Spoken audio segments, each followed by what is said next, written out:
di sini gimana? Konteksnya kalau saudara Juma bawa ke situ, itu akan kita berdebat nanti soal Trinitas. Kalau ke situ, itu akan maksudnya apa hubungannya? Amsal 8. Aku Ya, ada sebelum langit digariskan. Nah, kalau saya jelaskan nanti pasti saudara akan bilang, loh, bagaimana mungkin Yesus ada padahal dia belum dilahirkan sebagai manusia. Lalu bagaimana Yesus ada sebagai sebelum Abraham ada, sebelum dunia dijadikan. Itu kan ujungnya nanti akan mengarah kepada ketuhanan Yesus yang saudara bantah itu. Ya, kalau itu saya jelaskan nanti kita akan berdebat. Saya harus capek lagi menjelaskan soal Trinitas. Bukan. Anda kan mengatakan bahwa Yesus itu Tuhan. Ya. Dikarenakan dia berkata, aku ada sebelum Abraham ada. Lah, berarti Salomo juga Tuhan. Karena Salomo mengatakan, aku ada sebelum langit digariskan. Kan gitu. Iya kan? Salomo berkata, aku ada sebelum langit digariskan.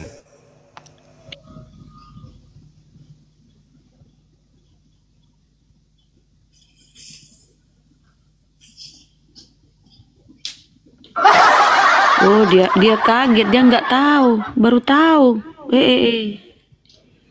Dipecat besok. Turunkan sedikit ilmunya, Paman. Kalaupun dipecat itu memang sudah ditakdirkan berarti sama Yesus itu udah. Baru dilantik jadi pendeta. Sosok nantang debat Guru Najuma. Dipecat besok. Dipecat besok.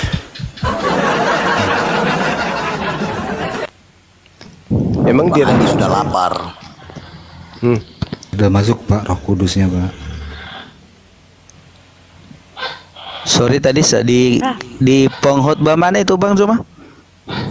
Bukan pengkhotbah, Amsal 8. Enggak, kalau dia mau minta bantu buka kan enggak masalah, minta di sini aja. Iya, biar sama-sama kita lihat juga. Aja itu. Biar cepat gitu. Iya, biar Alfi bantu buka kan gitu. Tinggal ngomong aja, bisa bantu buka kan. Nah, kami enggak pelit-pelit kok. Kecuali minta sama bom-bom mungkin pelit dia.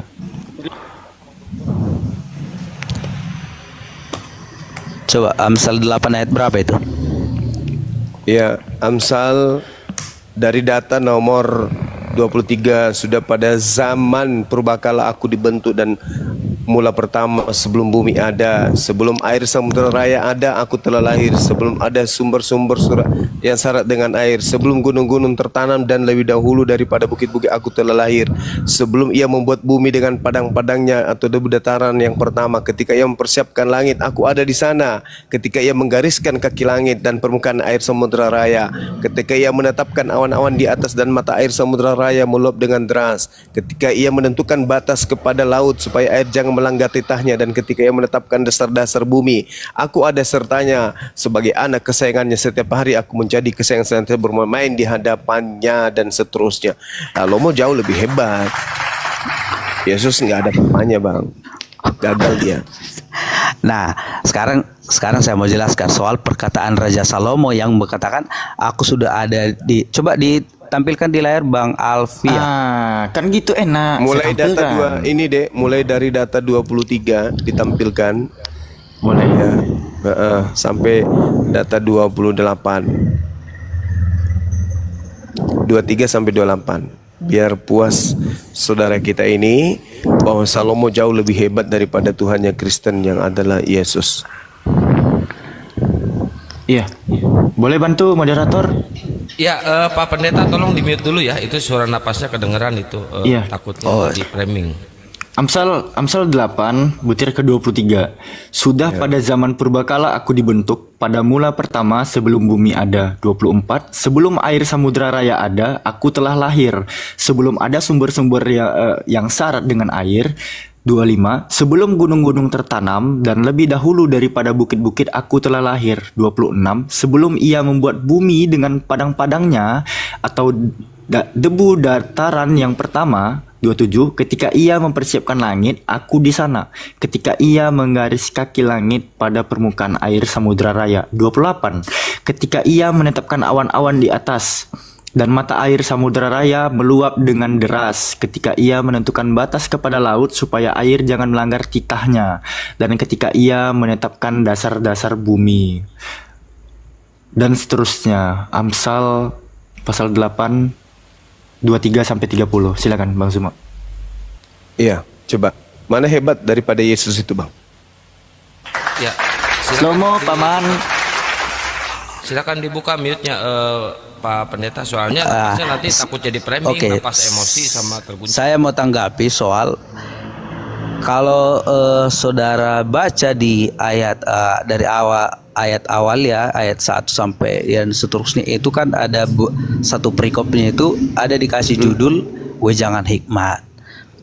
Nah, pada tulisan Raja Salomo di kitab Amsal tadi itu adalah wahyu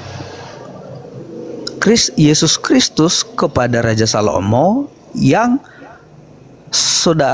Raja Salomo yang mengatakannya. Nah, artinya begini, itu adalah gambaran daripada perkataan Yesus Kristus yang disampaikan Raja Salomo sebagai wejangan hikmat kepada anak-anaknya, kepada rakyatnya waktu itu sebagai raja.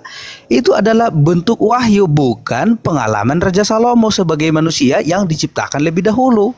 Bedanya itu dengan Yesus?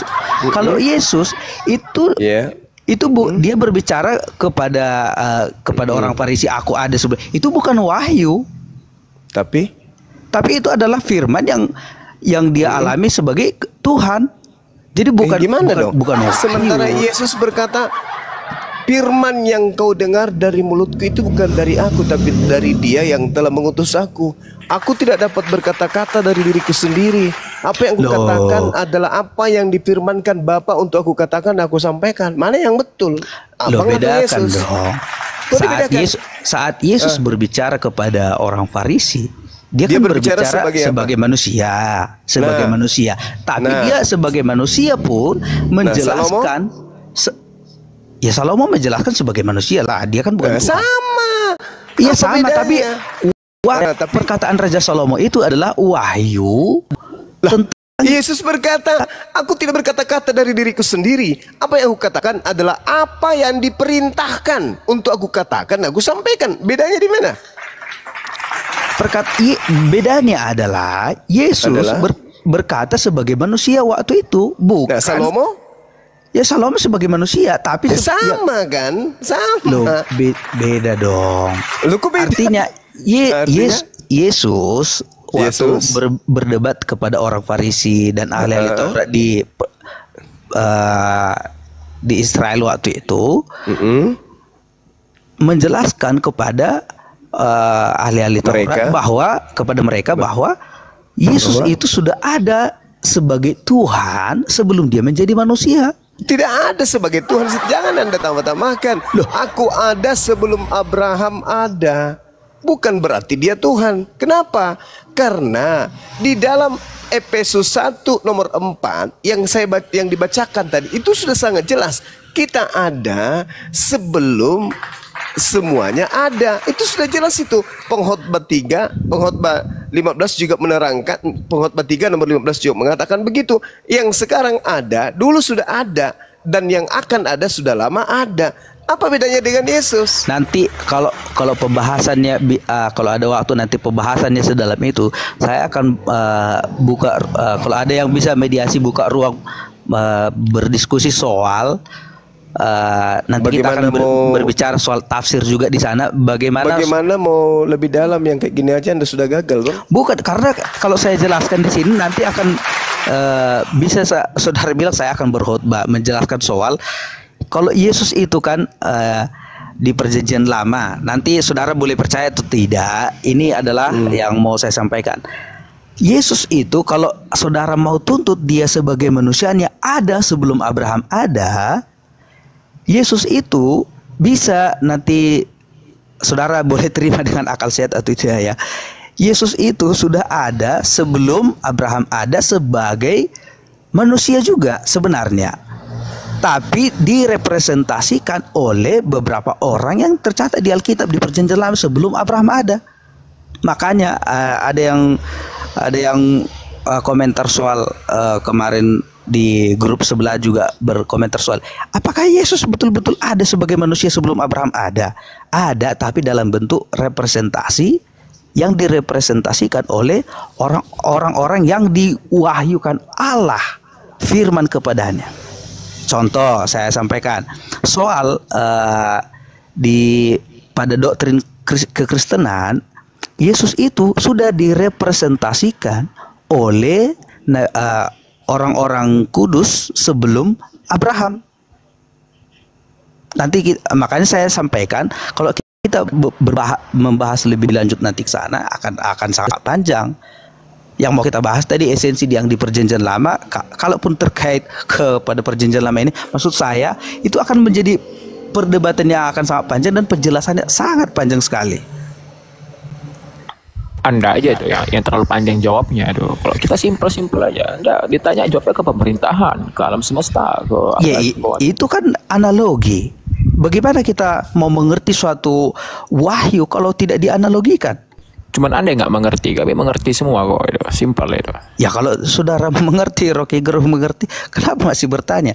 Wahyu yang diberikan kepada seseorang itu, wahyu yang diberikan kepada seseorang manusia, termasuk juga kepada Abraham, kepada Raja Salomo, kepada Raja Daud, kepada Paulus, kepada Petrus, semua itu adalah sangat berguna untuk kita loh. Dan kalau kita berdebatkan soal itu, makanya saya bilang pelajarannya akan sangat panjang, penjelasannya akan sangat panjang, karena kita butuh buku-buku referensi yang menjelaskan tentang itu nanti. Jadi gini saudara, jadi seorang pendeta memang harus lihai ya bagaimana mengolah data supaya orang tetap percaya bahwa Yesus itu adalah Tuhan meskipun kemudian melanggar ya, norma kemanusiaan kita sebagai manusia yang berakal. Kenapa saya mengatakan demikian? Kalau Anda melihat Yeremia 1 nomor 4 nomor 5, firman Tuhan datang kepadaku, bunyinya, sebelum aku membentuk engkau wahai Yeremia dalam rahim ibumu, aku telah mengenal engkau. Dan sebelum engkau keluar dari kandungan, aku telah menguduskan engkau. Aku telah menetapkan engkau menjadi nabi bagi bangsa-bangsa. Ini lebih hebat daripada Yesus, karena Yesus itu pengakuan mulutnya sendiri. Dan Yesus berkata, Yohanes 14:24, firman yang kau dengar dari mulutku itu bukan dari aku, tetapi dari Dia yang telah mengutus aku. Kan gitu poinnya. Sedangkan Yeremia Tuhannya yang berfirman. Tuhan berfirman kepadaku, sebelum aku membentuk engkau dalam rahim ibumu, aku telah mengenal engkau. Itu jelas itu. Berarti Yeremia juga sama halnya dengan itu. Masalahnya, Abraham lahir terlebih dahulu dari Yeremia. Namun Nabi Yeremia sudah ditakdirkan menjadi nabi. Namanya telah ada sebelum Abraham lahir di dunia ini. Nabi Yeremia telah dikenal Tuhan sebelum jadi janin. Nah, begitu juga Yesus. Sebelum jadi janin telah dikenal sebagai utusan Allah. Sama seperti miliaran manusia lainnya kelak akan lahir sesudah hidup. Mereka sudah dikenal oleh Allah. Begitu juga dengan nabi-nabi Allah. Maka wajar kemudian jika seorang Yesus itu berkata, sesungguhnya sebelum Abraham ada, aku sudah ada. Jadi dengan adanya Yesus berkata demikian, bukan berarti Yesus adalah Tuhan. Yesus cuma ciptaan Tuhan, sama seperti nabi-nabi lainnya, dan miliaran manusia yang telah ditetapkan nama-namanya, begitu juga dengan takdir mereka yang akan lahir ke dunia kelak. Jadi itu terbantahkan, Bung. Sama seperti Salomo yang saya katakan tadi, bagaimana dia ada sebelum langit digariskan, dia sudah ada, dan seterusnya. Jadi ya saudara dan Kristen lainnya secara lembaga agama memang susah payah mencari data untuk mempertuhankan Yesus. Padahal Yesus dengan Yesus sendiri dan perkataannya, dia menerangkan kalau dia mengucapkan itu sebagai utusan Tuhan untuk mematahkan argumentasi penolakan orang-orang Yahudi ahli kitab terhadap kenabiannya. Maka ucapan itu terlontar dari lisannya. Bukan berarti dia Tuhan. Itu sangat-sangat rendah ketika Tuhan untuk membuktikan ketuhanannya dia mengatakan, sebelum Abraham ada, aku telah ada. Itu bukan Tuhan itu yang berkata seperti itu. Itu hanya tataran nabi. Itu hanya tataran nabi. Kalau Tuhan itu dia berkata, akulah yang awal, akulah yang akhir, yang maha awal, maha akhir. Itu baru Tuhan. Lah itu Yesus kan ada. Lah itu kan ada di kitab Wahyu dikatakan. Itu lari ke adalah setan Alfa dan itu. Omega. Kalau itu lari ke iblis, itu bukan Yesus. Yesus ucapannya hanya ada sampai penginjilan usia 33 tahun. Ucapan-ucapan akulah Alfa dan Omega itu bukan Yesus lagi, Bang. Itu adalah Yesus palsu yang Yesus nubuatkan kepada Bani Israel agar jangan percaya kepadanya. Gitu, saudara. Silakan. Bagaimana saudara berkata bahwa itu adalah wahyu yang disampaikan iblis kepada Bani Israel? Oh, sederhana. Yesus berkata dalam Yohanes 17 nomor 8, segala firman yang engkau berikan telah aku sampaikan kepada mereka. Telah aku sampaikan kepada mereka. Segala firman yang engkau berikan telah aku sampaikan. Itu diucapkan Yesus antara tahun 30 sampai 33. Semuanya telah Yesus sampaikan, tak ada lagi yang lain. Sedangkan akulah Alfa dan Omega itu ucapan di tahun 100. Yesus sudah tak ada. Lalu saya tanya, di akhir kitab Matius itu kan Yesus Kepadaku. berkata kepada murid-muridnya, pergilah pergilah beritakanlah Injil kepada seluruh penjuru bumi dan jadikanlah mereka dan baptislah mereka. Artinya kalau Yesus sudah menyampaikan firman-Nya seluruhnya pada zaman itu, untuk apa lagi Yesus menyuruh murid-muridnya memberitakan firman? Nah, itulah yang ingin saya katakan sama saudara. Termasuk yang datang kepada Matius, yang berkata dalam Matius 28 itu juga bukan anak Maria itu. Itu adalah Yesus lain. Yang Yesus nubuatkan, waspadalah kepada penyesat yang datang kepadamu dengan memakai namaku dan berkata, akulah Mesias. Dia akan menyesatkan banyak orang. Berarti menurut pesan Yesus, waspadalah wahai muridku, akan datang penyesat dengan mengatasnamakan aku dan berkata, akulah dia. Jangan kau percaya, sebab kedatanganku nanti yang kedua ditandai seperti kilat yang menyambar dari timur sampai ke barat. Itulah tanda kedatanganku yang kedua, kata Yesus. Berarti ketika ada yang berkata, pergilah jadikanlah seluruh bangsa menjadi muridku, itu ucapan orang yang keluar dari kubur, dan itu bukan Yesus. Oh, jadi intinya saudara tidak mempercayai itu Yesus yang bangkit. Oh, bukan Yesus yang bangkit. Yesus tak pernah bangkit. Kalau saudara mempercayai itu Yesus bukan Yesus yang bangkit dari antara orang mati ke dalam maut, maka sama seperti yang diberitakan oleh Paulus di Kisah Para Rasul bahwa sia-sialah pemberitaan Injil kalau Kristus tidak dibangkitkan, karena tujuan Allah mengorbankan Yesus anaknya yang kudus sebagai korban penghapus dosa adalah bukan hanya sekedar mati, saudara, tapi dia harus bangkit dan naik kembali ke surga.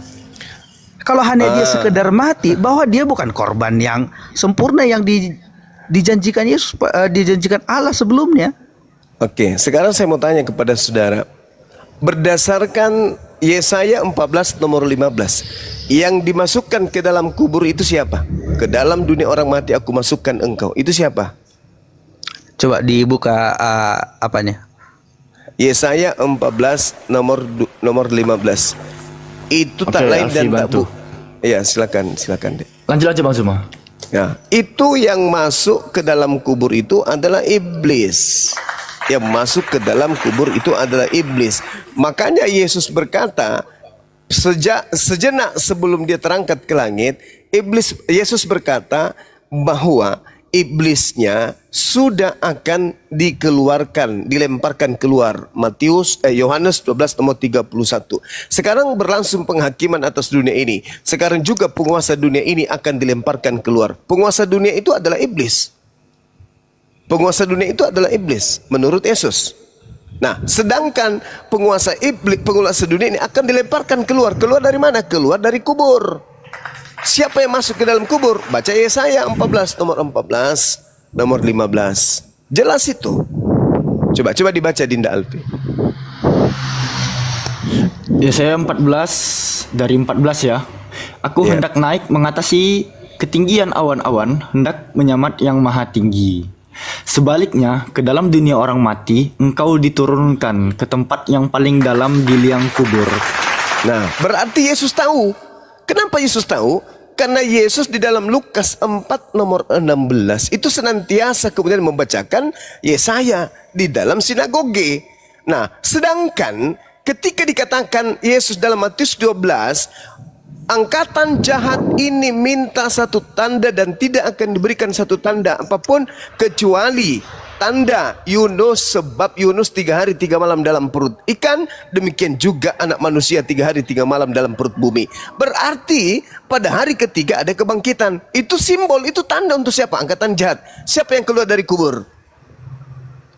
Karena Yesus berkata, Iblis, sekarang paman. berlangsung penghakiman atas dunia ini. Sekarang juga penguasa dunia akan dilemparkan keluar. Keluar dari mana? Keluar dari Kubur, Eden? paman. Tidak mungkin. Keluar dari surga? Nggak mungkin. Satu-satunya sumber dari mana dia keluar iblis ini, dari kubur. Keluarlah dia.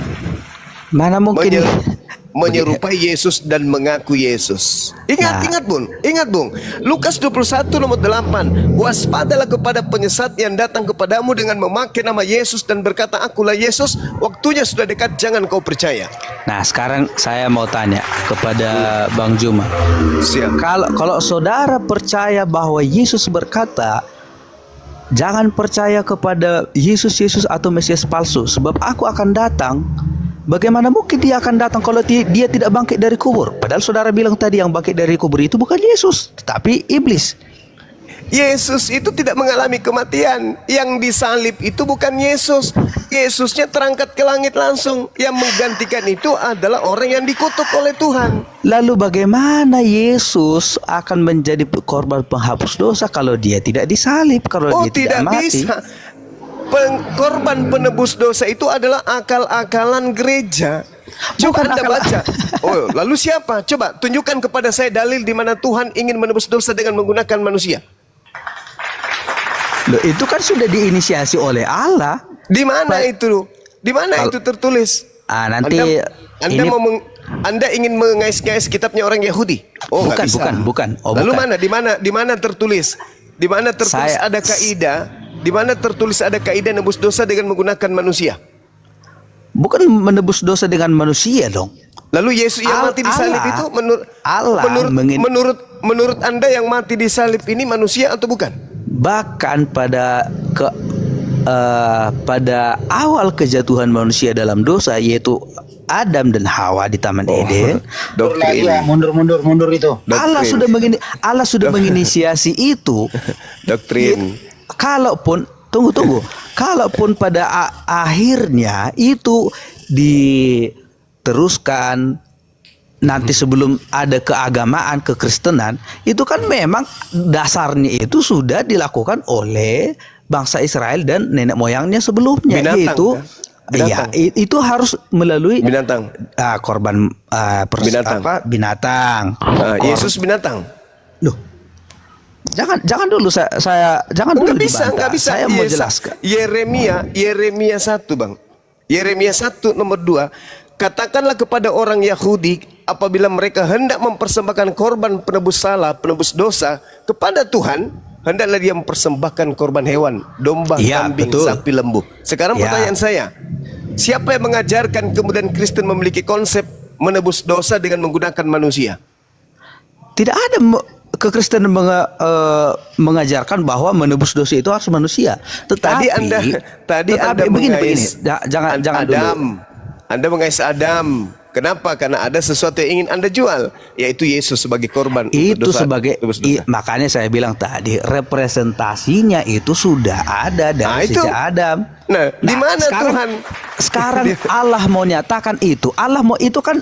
Kalau di kekristenan dibilang itu sama seperti kayak bayangan Yesus yang akan dikorbankan kelak untuk menebus dosa manusia. Karena begini, saudara,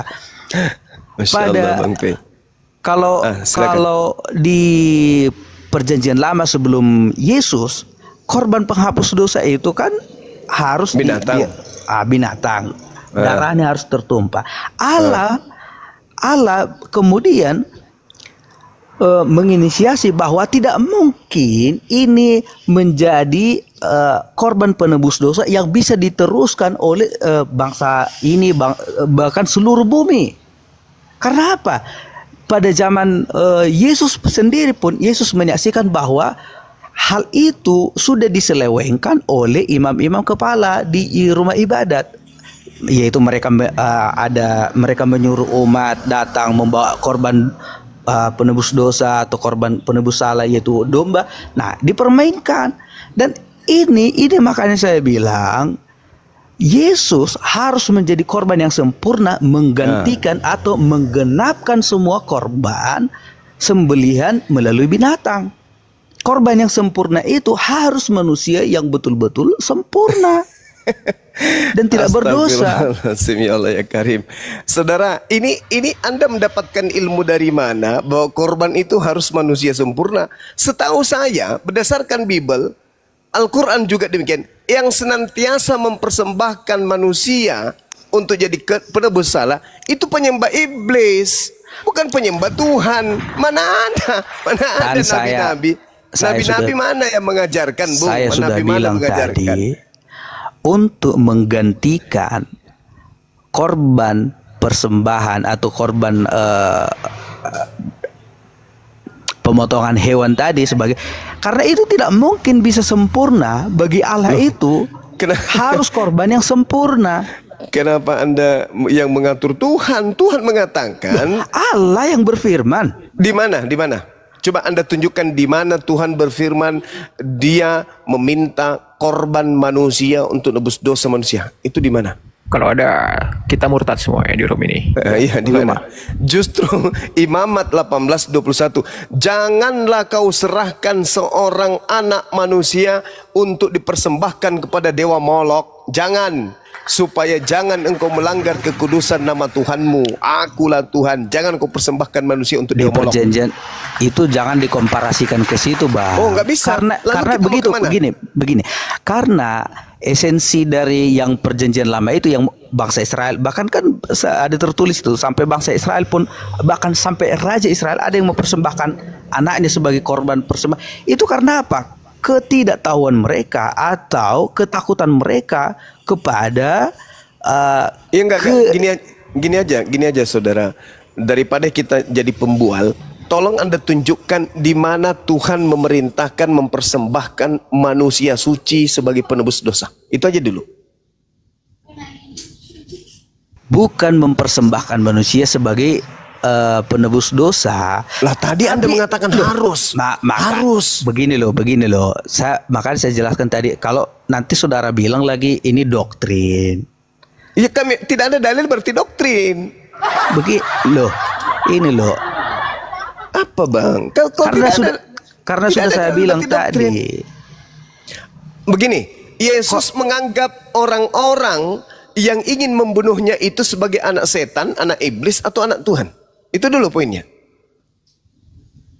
Itu dulu.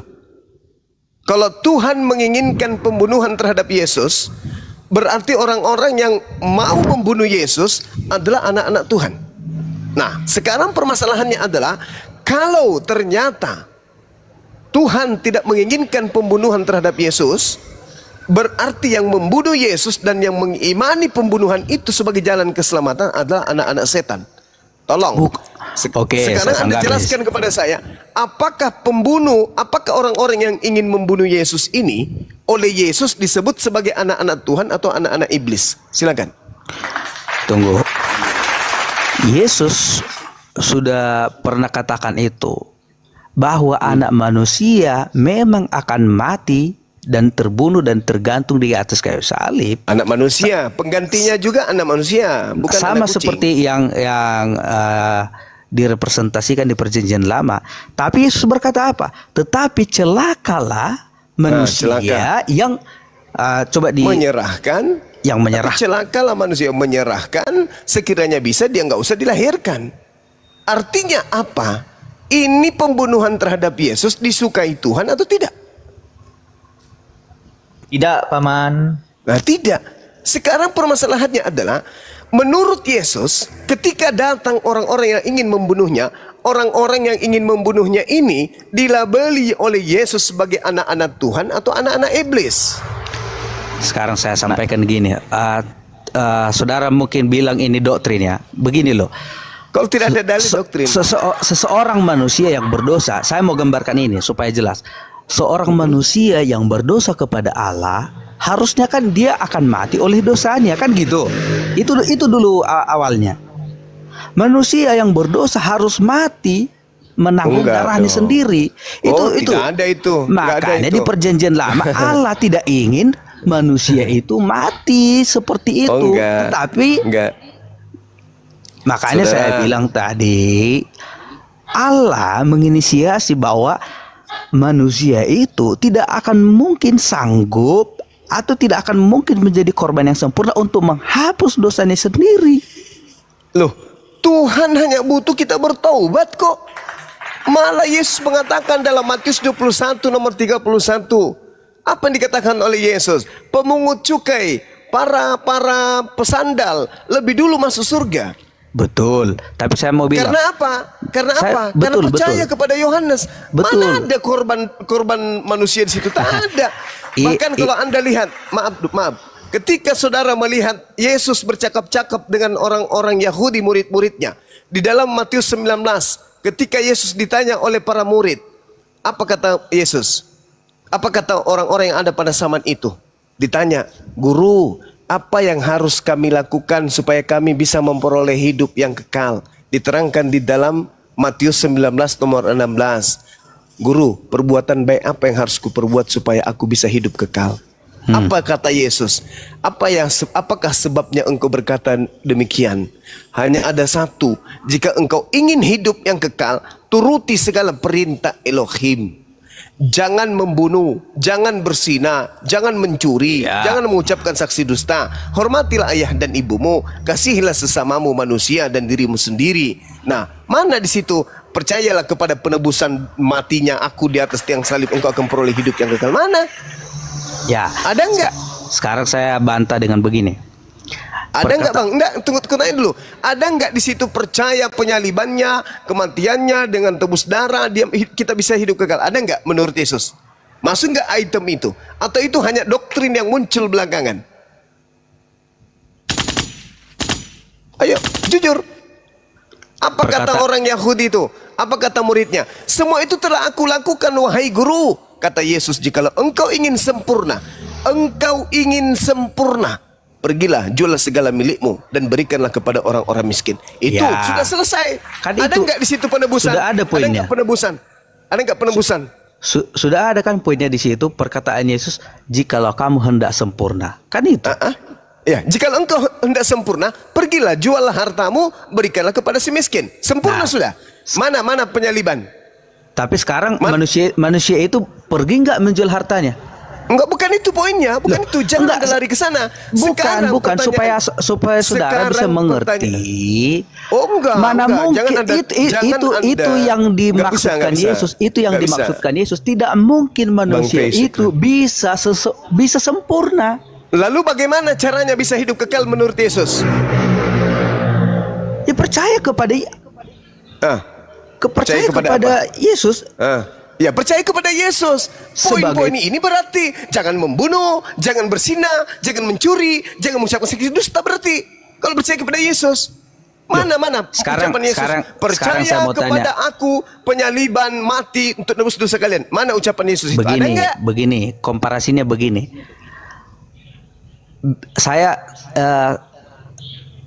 Saya mendeskripsikan saudara sebagai orang Yahudi yang paham hukum Taurat, betul. Tapi begini, mungkin nggak saudara bisa melakukan hukum Taurat secara sempurna? Saudara, yaitu tidak berzina, tidak membunuh, tidak bersaksi dusta, tidak berpikiran kotor. Bisa nggak? Kalaupun melanggar, apa solusinya dari Tuhan? Upah melanggar itu adalah tertulis dalam kitab Roma. Upah dosa itu adalah maut, kematian. Tidak ada. Sekarang permasalahannya, kata Yesus apa? Upah dari apa? Suaranya hilang, Gurunda. Ya, di tap-tap layar teman-teman, mungkin sinyal dari Gurunda ini ya hilang suaranya ya. Iya, di tap-tap semua ya, di bawah tuh. Di follow-follow juga. Buat Pak Pendeta, lanjut Gurunda. Hilang tadi suaranya Gurunda. Apa yang kita harus lakukan menurut Yesus ketika kita jatuh ke dalam dosa? Apa yang harus kita lakukan menurut Yesus?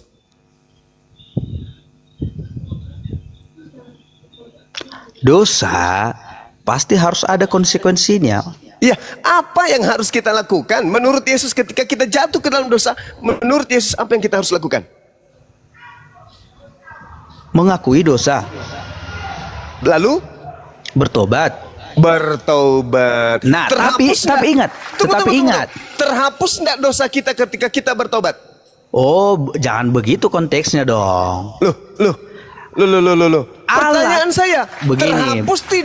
Terhapus tidak dosa kita ketika kita bertobat kepada Tuhan? Terhapus, tetapi konsekuensi dosa harus ditanggung. Loh, enggak, bermasalahnya sekarang ini dihapus atau tidak dihapus. Saya punya dosa. Ketika saya bertobat, dihapus enggak dosa saya? Dihapus. Lalu kenapa harus ada yang menjadi mati kayak ajaran pagan, bunuh orang? Tapi upah dosamu ada konsekuensinya loh. Contoh, begini. Sudah dihapuskan. Kan sudah dihapuskan. Sama itu seperti begini. Apalagi? Mungkin nggak kamu membunuh seseorang, tapi di mata hukum kamu dibebaskan, walaupun keluarga mengampuni, kami ampuni kau. Tapi hukum, pada hakikatnya hukum tidak akan ada pengampunan bagi hukum. Harus ada yang konsekuensi hukum, harus ada konsekuensi dosanya. Terlepas nanti keluarga bilang, oh saya ampuni kamu, tapi hukum pada hakikatnya tidak ada di mata hukum pengampunan. Hukum itu adalah konsekuensi. Jadi kalau saudara berbuat dosa harus ada konsekuensinya. Apa? Masuk penjara. Tapi terlepas nanti dosamu, kau tidak masuk penjara karena apa? Dilepaskan pengampunan, dimaafkan oleh keluarga. Itu terlepas dari, tapi hukum jelas. Kalau siapa yang membunuh harus masuk penjara. Itu.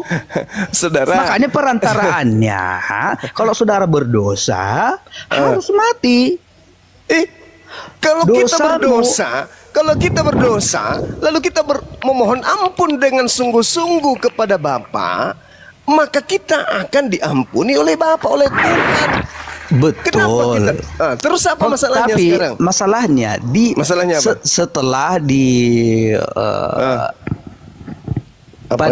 Setelah Yesus datang ke dunia ini, pengampunan dosa itu hanya melalui Yesus. Gimana ceritanya? Ilmu dari mana lagi Anda dapatkan itu? Begini, Yesus sendiri mengatakan di dalam Yohanes 20 nomor 23, jikalau kamu mengampuni dosa orang lain, dosanya akan diampuni. Dan jikalau kamu menyatakan dosa orang tetap ada, dosanya tetap ada. Markus nomor 26 juga hal yang sama. Tetapi jikalau kamu tidak...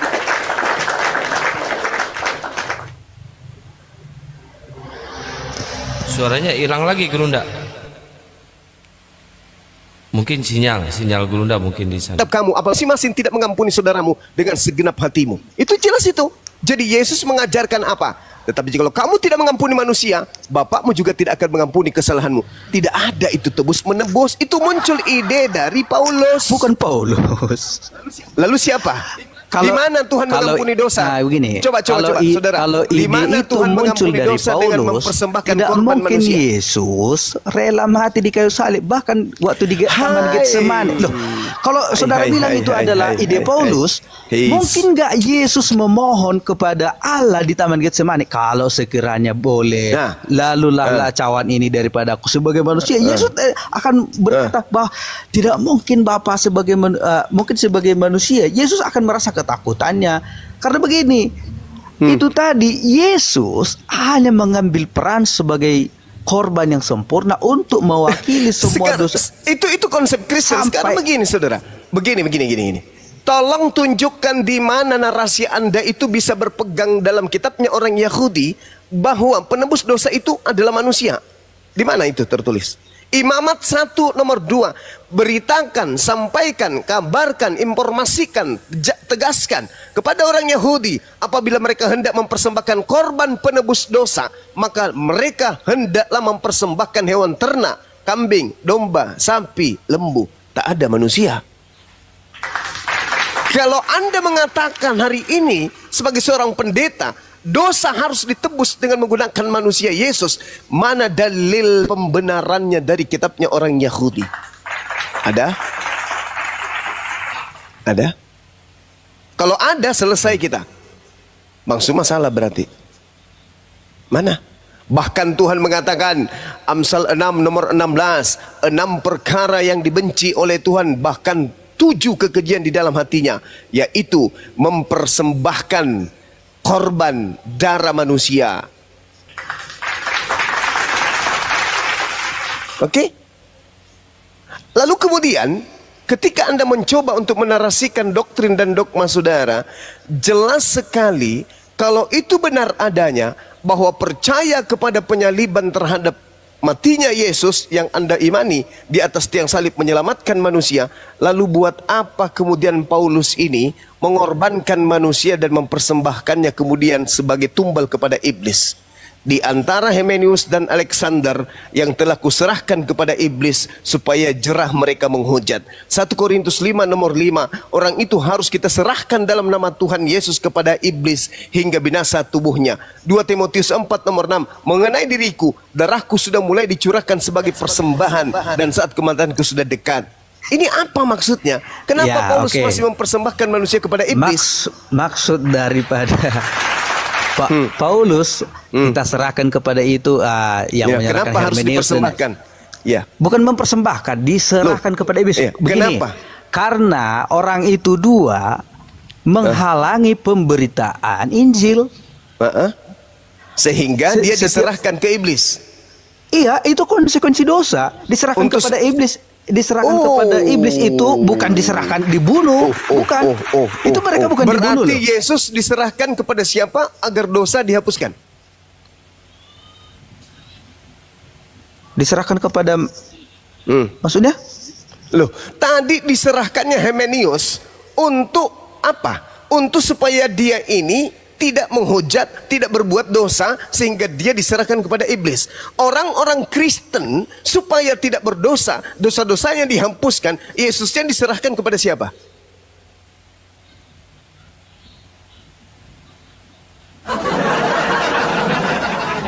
Iblis paman, iblis. Ya iblis. Makanya Yesus mengatakan di dalam Yohanes 8, iblislah yang menjadi bapakmu dan kamu mau melakukan keinginan-keinginan bapakmu.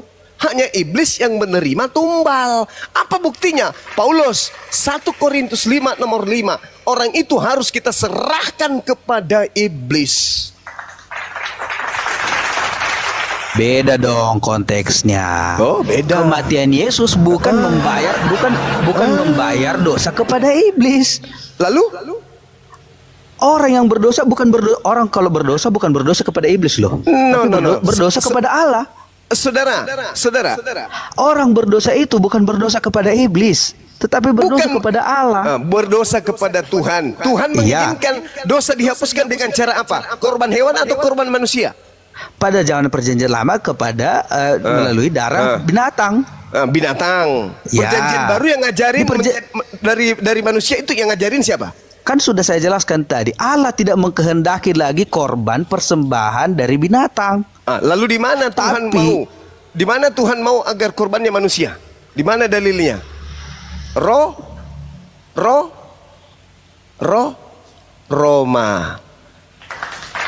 Dari mana firman Roma ini?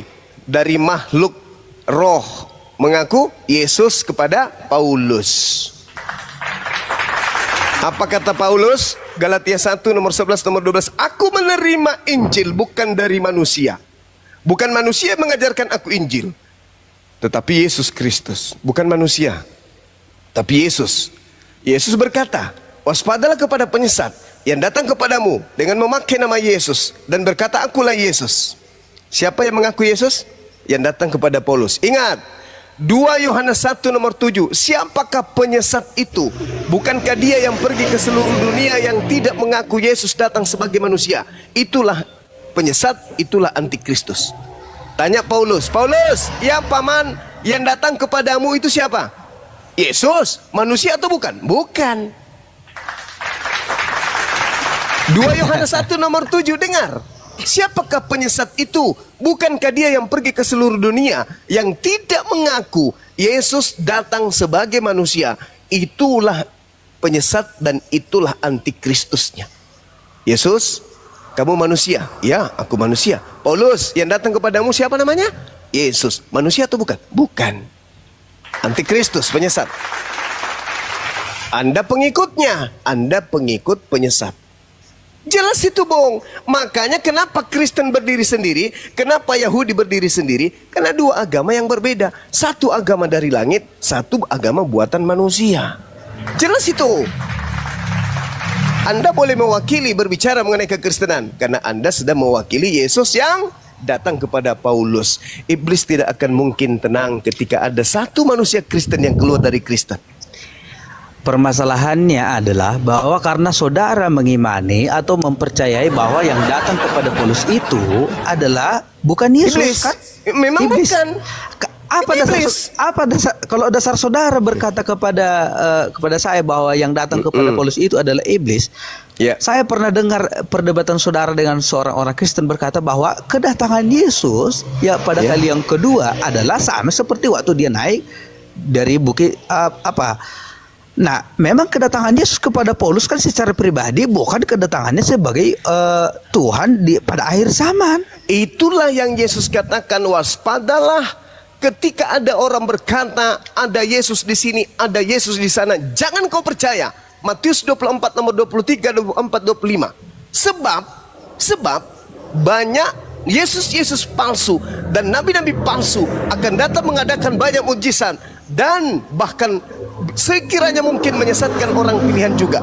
Camkanlah, aku sudah menyatakannya terlebih dahulu kepadamu. Jika ada orang berkata ada Yesus di padang gurun, ada Yesus dalam bilik, jangan kau percaya. Sebab sama seperti kilat memancar dari timur sampai ke barat, demikianlah juga kelak kedatanganku yang kedua. Selesai. Berarti ketika ada orang berkata ada Yesus di sini, jangan kau percaya. Ada Yesus di sini loh, jangan kau pergi ke sana, jangan kau percaya. Sebab kedatanganku yang kedua nanti aku kasih tanda seperti kilat memancar dari timur sampai ke barat. Kalau ada nanti manusia turun dari langit diiringi oleh malaikat-malaikat dan matahari seibarat seperti kilat dari timur sampai ke barat, itu baru aku. Itu aku yang asli. Tapi kalau hanya berkata akulah Yesus di padang gurun, akulah Yesus, jangan kau percaya, itu bukan aku.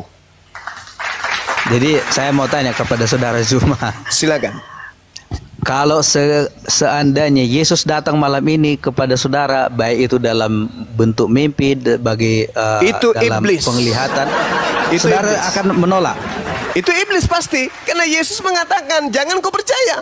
Ya, saya mau sampaikan kepada saudara sebagai penutup karena saya kira saya mau pelayanan besok, saya tidak mungkin berlama-lama di sini. Ya, tidak ada perjumpaan titik temu dari perdebatan. Saya mau tutup dengan close statement dengan begini. Ya. Memang Yesus sendiri pun sudah bilang bahwa setiap orang yang tidak dikehendaki Bapa untuk datang kepada Yesus, ya dia tidak akan datang.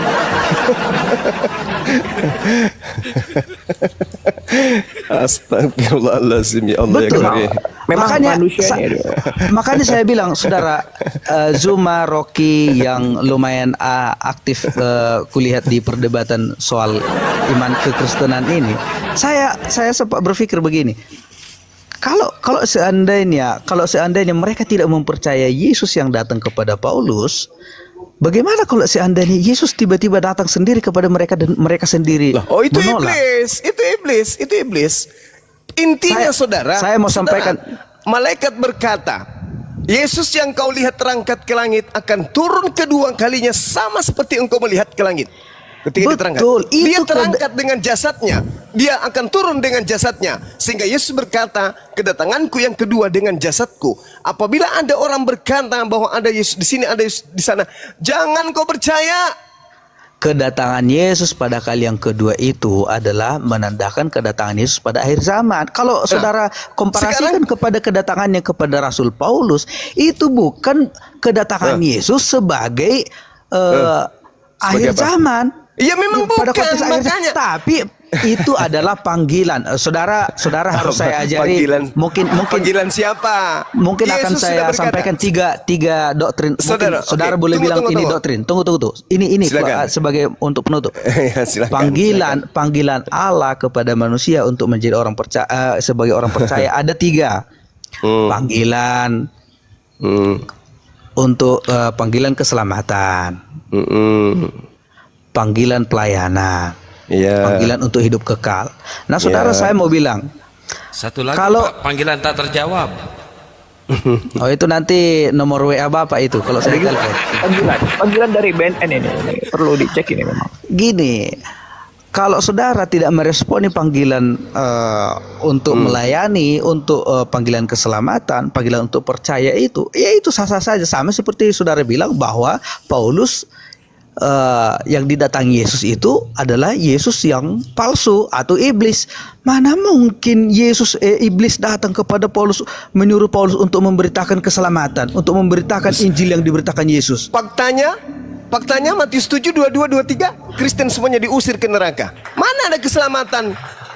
Bukankah kami telah memanggil kau Tuhan Yesus, Tuhan Yesus? Bukankah kami bernubuat pakai namamu? Bukan kami mengusir setan pakai namamu, bermujizat pakai namamu? Apa kata Yesus? Pada hari itulah aku akan berterus terang kepada mereka, enyahlah daripada aku, kalian semua adalah pembuat kejahatan, aku tidak mengenal engkau.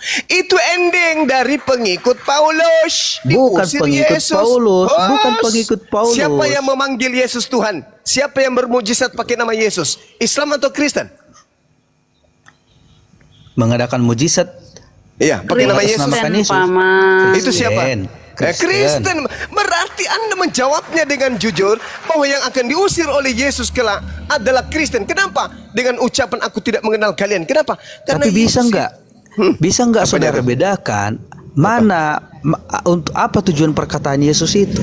Lah, tujuannya kan jelas. Perkataan saya mau jelaskan sebagai orang Kristen yang paham dengan agama saya. Oh, saya lebih paham. Anda hanya mengedepankan doktrin, Bung. Bukan. Yesus- Karena Yesus mengaku berterus terang gini loh. Ya, gimana? Kalau Lagi saudara diputar terus. saudara baca nanti di kitab Matius, Markus, Lukas, Yohanes itu ada Yesus menyampaikan perumpamaan lalang di antara gandum. Bahkan ada Yesus menyinggung soal orang-orang yang diibaratkan seperti pokok anggur. Itu orang-orang yang tidak bertumbuh imannya di dalam Yesus akan diperlakukan Yesus seperti itu. Saudara, Yesus akan mengaku dengan terus terang. saudara Contoh gini. begini, saya pun sebagai hamba Yesus Kristus, kalau saya sudah bahkan saya berani berdebat dengan saudara, saya berani mengabarkan Injil. Tapi kalau pada akhirnya niat pemberitaan Injil yang saya lakukan adalah bukan karena murni untuk memberitakan Injil, itu saya akan terus terang Yesus bilang. Itu makanya banyak sekali saya lihat, memang agak sedih juga melihat banyak sekali pendeta-pendeta tidak mengutamakan pengabaran Injil yang sempurna, bukan pengajaran Injil yang tulus. Tapi makanya Yesus memang sudah bilang ada banyak orang nanti akan memberitakan Injil karena perut mereka, karena golongan mereka, karena kepentingan pribadi.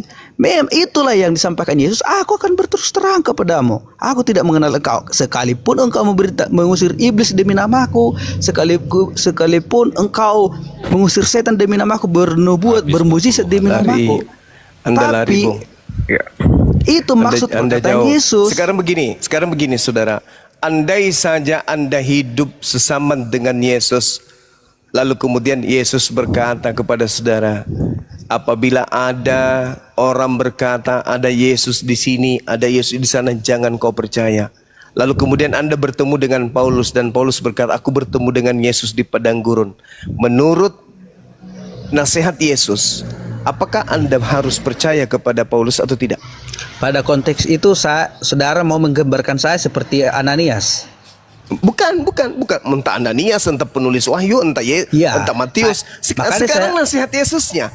Apabila ada orang berkata ada Yesus di sini, ada Yesus di sana, jangan kau percaya. Nah, andai saja Anda yang mendapatkan pesan dari Yesus seperti itu, lalu kemudian muncul Paulus memberitakan bahwa dia bertemu dengan Yesus di padang gurun ketika dia ke Damsyik. Pertanyaan saya, apakah Anda akan percaya kepada Paulus?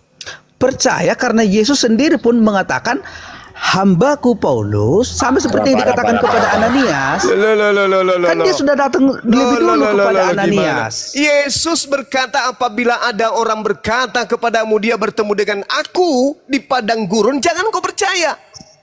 Itu kata Yesus. Tiba-tiba Anda kemudian ketemu Paulus.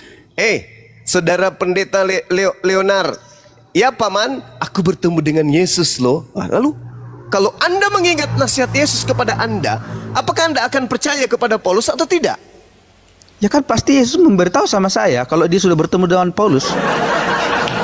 Anda susah sembuh kalau begitu. Sakit. Anda sulit untuk disembuhkan kalau sudah kayak gini. Karena kenapa? Anda pura-pura gila, padahal Anda itu sebenarnya sehat. Yesus berkata, apabila ada yang berkata kepadamu bertemu dengan aku di sini, bertemu dengan aku di sana, jangan kau percaya. Sebab, coba Anda baca nomor 27. Udah. Begini. Sebab sama seperti kilat terpancar bersinar dari timur sampai ke barat, demikianlah kelak kedatanganku yang kedua sebagai anak manusia. Jadi jangan kau percaya yang lain. Datangku yang kedua hanya seperti kilat yang memancar dari timur sampai ke barat. Jangan kau percaya kepada yang lain. Itu kata Yesus. Tapi karena Anda ternyata tidak percaya itu, makanya Anda menjadi pengikut Paulus. Dah selesai. Saya rasa tidak perlu kita panjang lebar. Pendengar kita sudah paham bahwa di mana duduk perkara yang sebenarnya. Anda pengikut Yesus atau Anda pengikut Paulus yang adalah menerima ajaran dari Yesus palsu. Demikian. Ya, tidak ada pengikut Paulus sebenarnya. Pak Pendeta, bentar Pak Pendeta. Ini buat Pak Pendeta Rafael. Ini di Gurunda itu sekarang udah jam 2 ya, jam 2 lebih mungkin. Jadi besok aja ya Pak Rafael, Pak Pendeta besok aja habis Isa jam 8-an lah dilanjutnya ya. Jadi saya mohon maaf ya nggak ngebalas DM Anda, jadi besok aja dilanjutnya Pak Pendeta Rafael. Gurunda di sana udah jam 2 ya Gurunda ya? Iya, kurang lebih jam 2. Iya, betul. Ya, besok aja jam 8 ya Pak Pendeta ya. Silakan dilanjut. Tapi Bang Handi lapar, Kang Kiang. Enggak. Bang Handi lapar. Bang Handi lapar. Bentar. Ini hatuha sama Gurunda. Jangan. Pak Leonard, lanjut lagi Pak Leonard. Oke, saya kan tadi sudah bilang sebenarnya mau close statement. Hanya saja bisa saya bilang kalau saudara masih belum percaya kepada Yesus yang diimani oleh orang Kristen, dan mungkin yang menutup itu adalah karena representasi Yesus Kristus kebanyakan di kalangan orang Kristen memang tidak seperti Yesus yang saudara bayangkan. Memang jujur saja banyak orang teman-teman saya yang Muslim berkata kepada saya, loh kayaknya dulu kamu bukan orang yang taat religi, tapi kenapa kok gitu? Dan mereka banyak yang mengaku bahwa yang menghalangi mereka untuk percaya kepada Yesus itu adalah karena perbuatan orang-orang Kristen sebenarnya yang tidak mencerminkan kehidupan Yesus yang sesungguhnya. Nah, saya mau berpesan begini. Saudara tidak saya anjurkan percaya kepada Yesus hanya karena pemahaman dari sebagian penjelasan dari kitab suci saudara. Tetapi percayalah dengan melihat representasi Yesus Kristus